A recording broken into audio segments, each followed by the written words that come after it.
Hi. So I want to talk to you about the outcomes that you will get from your college application.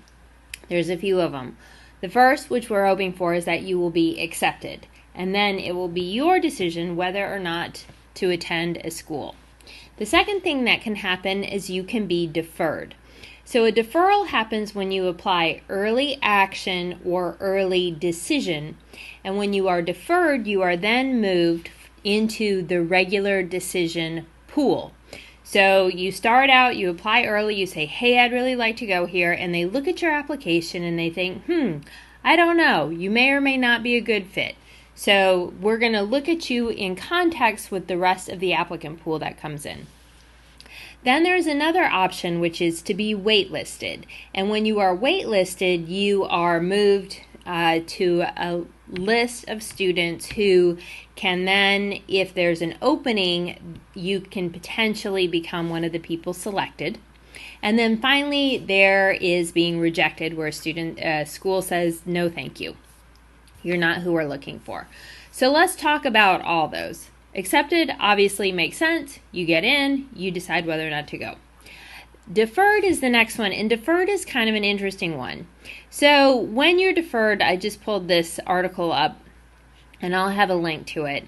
Right now, we're seeing between a 7 to 10% acceptance in some of the more selective schools from the deferred pool. If you are deferred, my advice is to stay active, keep in touch with the admissions staff, let them know you're interested, really be proactive in this, and yet also develop a plan B. The chances of getting in when you're deferred are significantly diminished. They truly are, but it doesn't mean you should stop. It means you should go full bore. I really want to go to this school. Keep your admission staff updated on your grades, on anything that you've done that is particularly significant, so that they have the ability to really put you in context and to boost up your application. That is the best way to move from deferred to admitted. Now let's talk about waitlists. So I have pulled up here, this is UC Berkeley.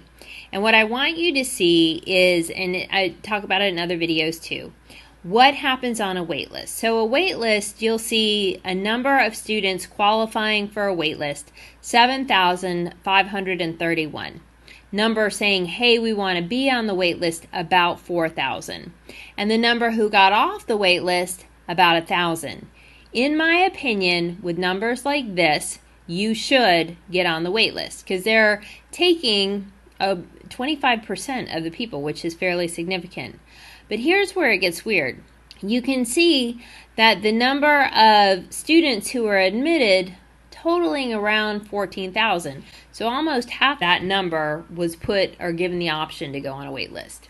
To get off a wait list can be very challenging, especially if the school involved happens to win a bowl, like any type of the football bowls, or any type of basketball championship. If they're in the news for anything, those schools suddenly become very popular. However, if you decide to do a wait list, definitely check out the common data set and see how many people typically get in off the wait list.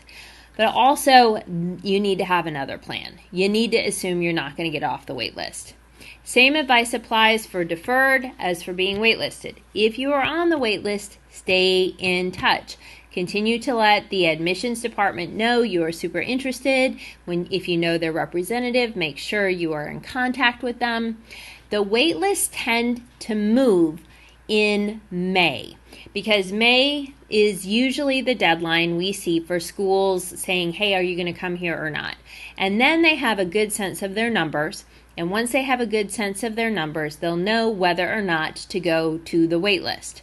So if you have been in touch with people and the admissions department, if the admissions director happens to be walking by and is like, hey, John, and John's your representative, hey, John, I need 2 students from you to take off the wait list to round out the class.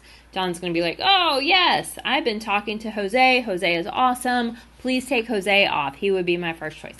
So that's kind of how the wait list can work. There's also, I've seen students get off the wait list by leveraging contacts, so don't be afraid to leverage those. So that is another option. So you can get admitted, you can get deferred, you can get waitlisted, and the last thing is you can be rejected. Now, rejected means that they tell you, no, thank you, we do not want you to come to the school. There are cases, they're very rare, where somebody has gone from being rejected to being admitted. So the schools that will have an occasional move in that space are schools that didn't get the yield they thought they were going to get. So you can still keep in touch, but you really should make other plans. You should just assume that that's a firm no. Not going to happen.